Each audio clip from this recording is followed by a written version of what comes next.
बिस्मिल्लाहिर्रहमानिर्रहीम। अस्सलाम वालेकुम स्टूडेंट्स, बात करेंगे MGT 201 के मॉड्यूल नंबर 8 की।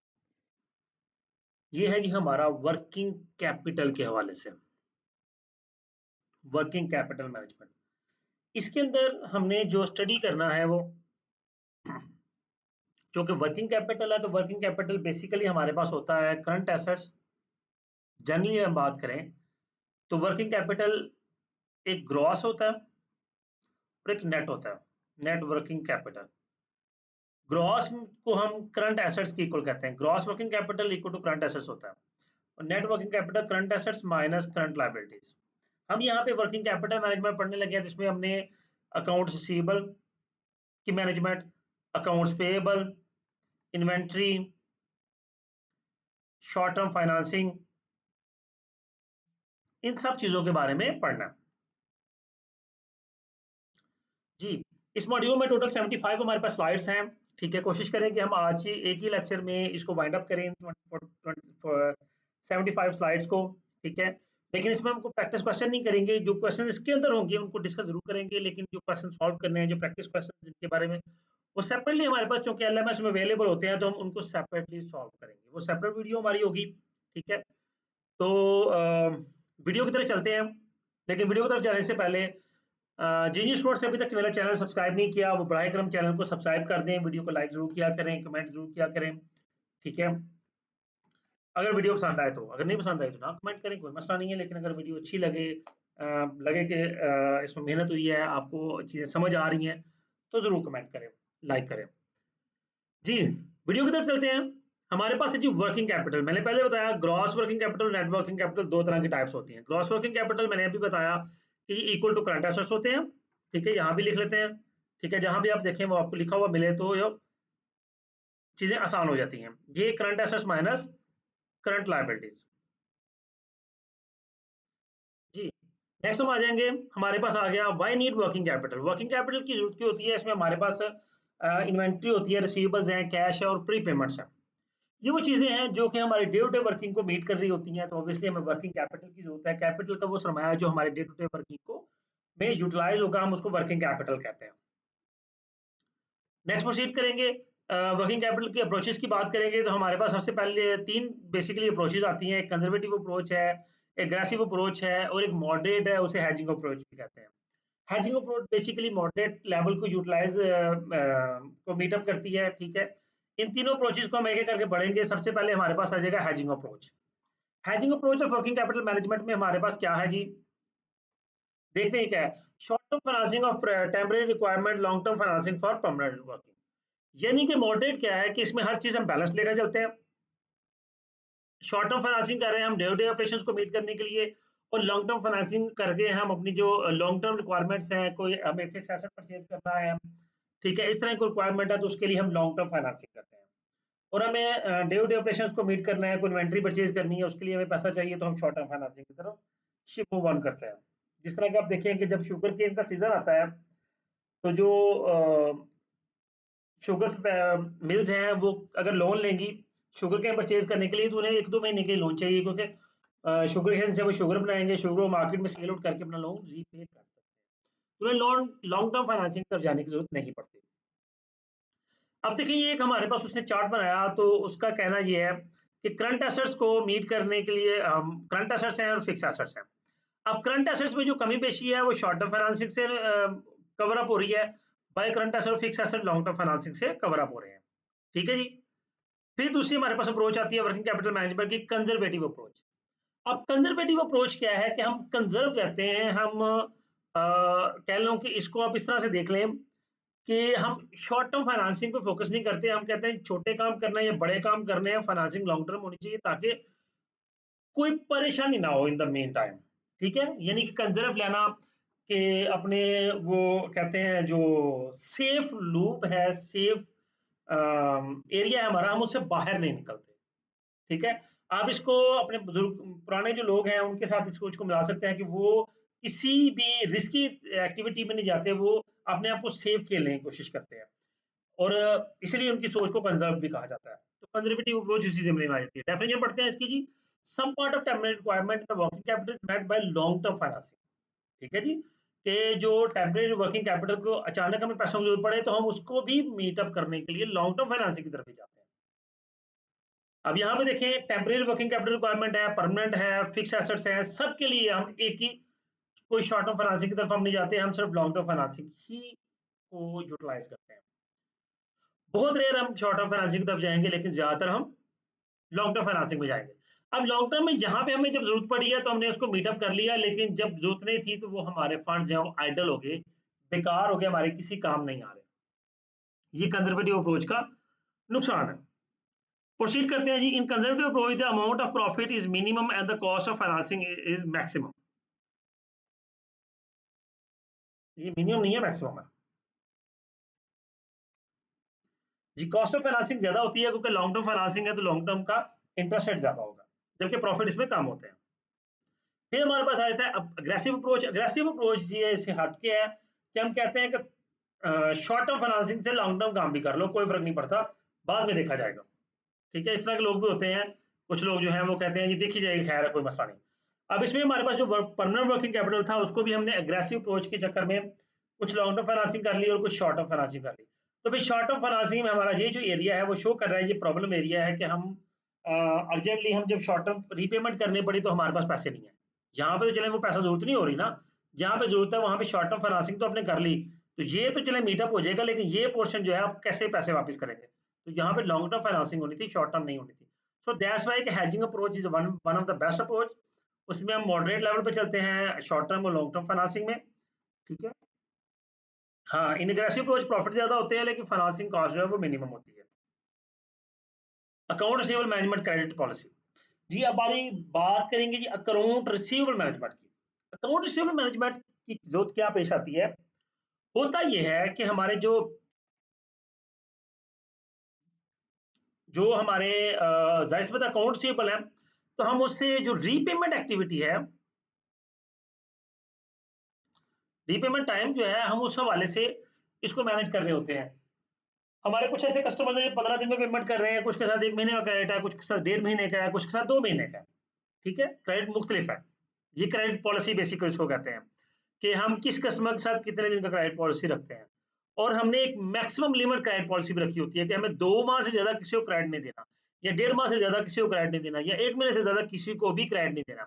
क्योंकि जैसे जैसे आप क्रेडिट पॉलिसी को इन्हांस करते जाएंगे, इंक्रीज करते जाएंगे, ऑब्वियसली आपके बैड डेट्स का खतरा भी बढ़ता जाएगा। ठीक है जी, चलिए जी प्रोसीड करते हैं और आगे देखते हैं ये हमें क्या सिखाता है। क्रेडिट पॉलिसी में क्रेडिट पीरियड होता है, कलेक्शन पीरियड है, क्रेडिट टर्म्स 2, 10 या 30। हाँ, ये एक हम स्ट्रेटेजी यूज करते हैं। हमने कहा जी 30 डेज का क्रेडिट है, अगर आप 10 डेज में पेमेंट कर देते हैं तो आपको 2% डिस्काउंट मिल जाएगा, 2, 10 या 30। ठीक है, और इस डिस्काउंट को हम जो 2% डिस्काउंट है उसको हम कैश डिस्काउंट का नाम देते हैं। Maximum amount of credit credibility, obviously इससे क्या होता है, हमारा बहुत सा क्रेडिट जो है वो जल्दी रिकवर हो जाता है, हमें फायदा होता है। ऑब्वियसली प्रॉफिट में थोड़ी सी कमी भी आ जाएगी, लेकिन इससे क्या होता है कि बैड डेट्स में कमी आ जाती है। फिर क्रेडिट वर्थीनेस को बढ़ाने के लिए हम क्रेडिट रेटिंग भी देखते हैं। किसी को हम क्रेडिट दे रहे हैं तो उसमें हम देखते हैं कि वो किस कैटेगरी में क्रेडिट रेटिंग किस कैटेगरी में फॉल कर रहा है। ये ना हो कि वो सी डी क्रेडिट कैटेगरी में फॉल कर रहा हो और बाद में हमारे पैसे रुक जाए। अब सवाल ये पैदा होता है कि ये क्रेडिट रेटिंग कहाँ से मिलेगी। ये स्टॉक से मिल जाती है, स्टैंडर्ड पूरा स्टॉक एक्सचेंज है, पैकरा है, पाकिस्तान का ये इदारा है जो कि ये क्रेडिट रेटिंग अनाउंस करता है, और भी बहुत से जगहों से मिल जाती है। आगे प्रोसीड करते हैं जी अकाउंट रिसीवेबल मैनेजमेंट पार्ट 2। अब इसमें वर्किंग थोड़ी सी आ जाएगी। देखिए जी, अकाउंट रिसीवेबल में कुछ फिक्स कॉस्ट हमारी आ जाती है, कुछ वेरिएबल कॉस्ट आ जाती है। अकाउंट रिसीवेबल नहीं, हर जगह यहीं पे है कि हमारी कॉस्ट दो तरह की होती है, एक फिक्स कॉस्ट होती है, एक वेरिएबल कॉस्ट होती है।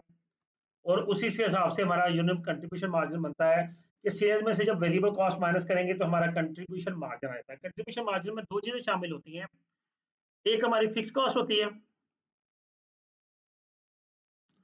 और दूसरे हमारे सॉरी होता है प्रॉफिट। ये दोनों चीजों को कलेक्टिवली हम कंट्रीब्यूशन मार्जिन कहते हैं।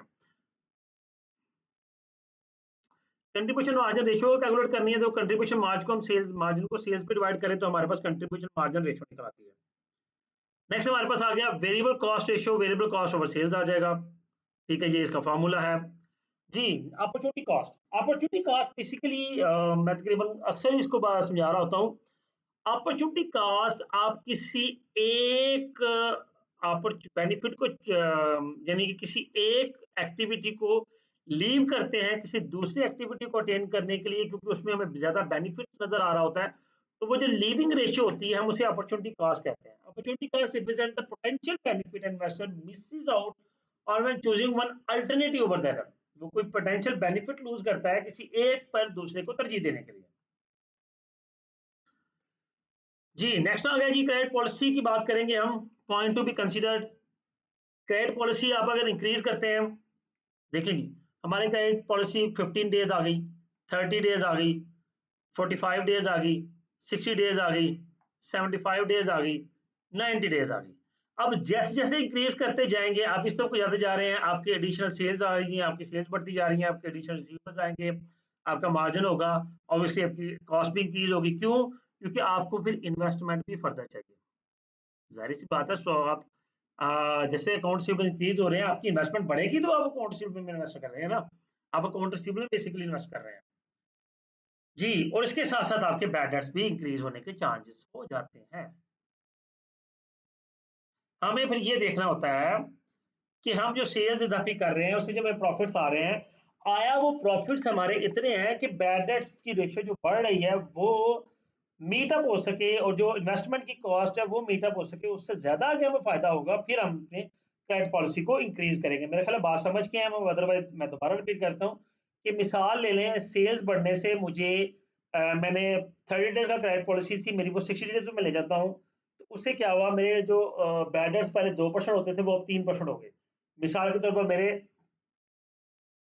1 लाख सेल इंक्रीज करने से मेरे 30,000 का प्रॉफिट इंक्रीज कर गया अब, लेकिन वो 1 लाख की सेल्स में मेरे 60% जो है वो चल रहे हैं, चलो 1 लाख ही कह लें, मेरे अकाउंट रिसीवेबल इंक्रीज हुए, तो मुझे 30,000 का काफी प्रॉफिट आया है, लेकिन उस 1 लाख के बदले में मुझे 15,000 की इन्वेस्टमेंट 2 महीने के लिए वो मेरी 5,000 की इन्वेस्टमेंट में इजाफा हो गया, कि मेरे 10,000 मेरे बैडर्स में इजाफा हो गया, तो फिर भी मुझे कुछ 10,000 का प्रॉफिट इजाफी बच रहा है, फर्ज कर लेते हैं, तो इसका मतलब है ये मेरे लिए एक पॉजिटिव अप्रोच है कि मैं अपनी सेल्स को बढ़ा के अपने प्रॉफिट्स को इंक्रीज कर सकता हूँ, इवन दो मेरे बैटर्स भी हो रहे हैं, इवन दो मेरी इन्वेस्टमेंट इंक्रीज हो रही है। नेक्स्ट प्रोसीड करते हैं जी, account receivable turnover ratio net credit sales over average account receivable. Average का मतलब क्या होता है कि एवरेज के लिए हम क्या क्या करते हैं, एवरेज अकाउंट रिसीवेबल के लिए इक्वल आ जाएगा opening receivables plus closing receivables divide by 2, ये एवरेज का फार्मूला जी। नेक्स्ट आएंगे एडिशनल रिसीवेबल, उसके लिए क्या है जी, अकाउंट से मैनेजमेंट फोर्थ में आ जाएगा जी। सेलिंग प्राइस 10 है, वेरिएबल कॉस्ट 8 है, कंट्रीब्यूशन मार्जिन 2 आ गया, करंट क्रेडिट सेल्स हमारी 24 लाख की है, करंट क्रेडिट पीरियड हमारा 30 डेज का है, नो क्रेडिट पीरियड 60 डेज का, इससे हमारी 25% सेल्स इंक्रीज होगी, तो एडिशनल यूनिट जो है वो 60,000 यूनिट्स हम और सेल कर लेंगे, तो अपॉर्चुनिटी कॉस्ट हमारी 20% पर एनम इंक्रीज कर गई। अब देखते हैं प्रॉफिटेबिलिटी एडिशनल सेल्स, 1,20,000 का हमें प्रॉफिट आया, एडिशनल रिसीव, क्योंकि देखिए फिक्स कॉस्ट तो हमारी वही की वही है, तो 2 रुपए जो है वो प्रॉफिट ही आना है, क्योंकि हमारी वेरिएबल कॉस्ट 8 रुपीज है, और जो सेलिंग प्राइस है वो 10 रुपीज है, 1,20,000 का मुझे प्रॉफिट आ गया।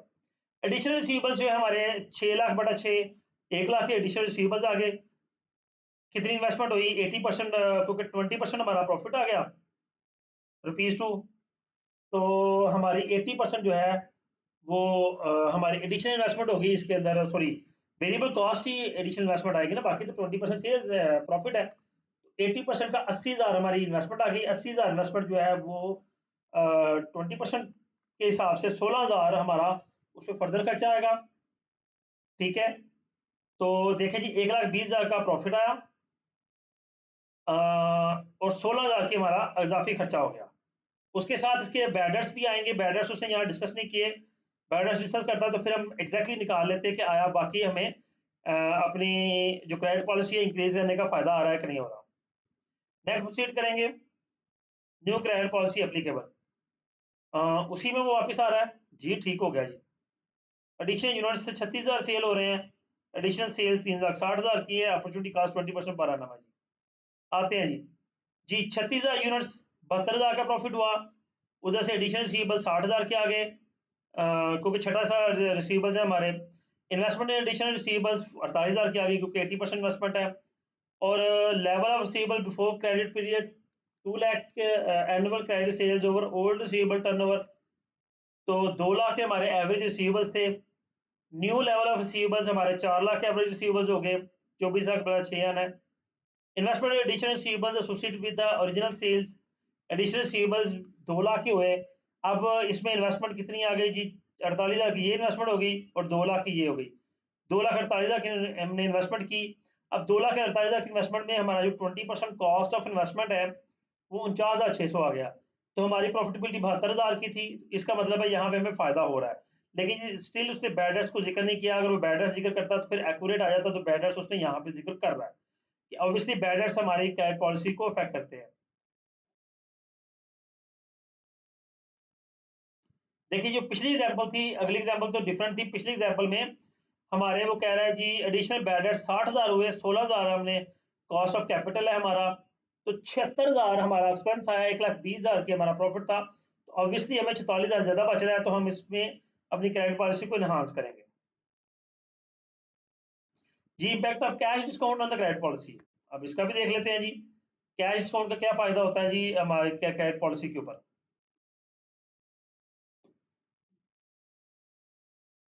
खैर उसने यहाँ पे डिस्कस नहीं किया, चलें कोई मसला नहीं है। अब इन्वेंट्री मैनेजमेंट आ गया, तो मेरा ख्याल है हम इस लेक्चर को यहाँ पे ब्रेकअप करते हैं और नेक्स्ट लेक्चर में इस इन्वेंट्री मैनेजमेंट को करेंगे, क्योंकि ये लेक्चर हमारा काफी लेंथी हो रहा है। जी सर, उम्मीद करता हूँ ये लेक्चर आपके लिए अंडरस्टैंडिंग होगा। वीडियो को लाइक कीजिएगा, कमेंट कीजिएगा, अपना बहुत सा ख्याल रखिएगा। और मैं एक और बात बताता चलूँ, ये पीछे जो हमने न्यूमेरिकल डिस्कस किया है, इस न्यूमेरिकल को भी हम सॉल्व करेंगे। अगर प्रैक्टिस क्वेश्चन में ये न्यूमेरिकल हुआ या इससे रिलेटेड जो प्रैक्टिस क्वेश्चन में न्यूमेरिकल होगा, जब हम उसको सॉल्व करेंगे तो आपको ये क्लैरिफाइड और बेहतरीन तरीके से समझ आ जाएगी। क्यों? क्योंकि हम इसमें थ्योरी डिस्कस कर रहे हैं, तो फिर न्यूमेरिकल बीच में लाएंगे तो ये और लेंथी हो जाता है। तो मैं चाह रहा हूँ न्यूमेरिकल को हम सेपरेटली डिस्कस कर लें। अपना ख्याल रखिएगा। अल्लाह।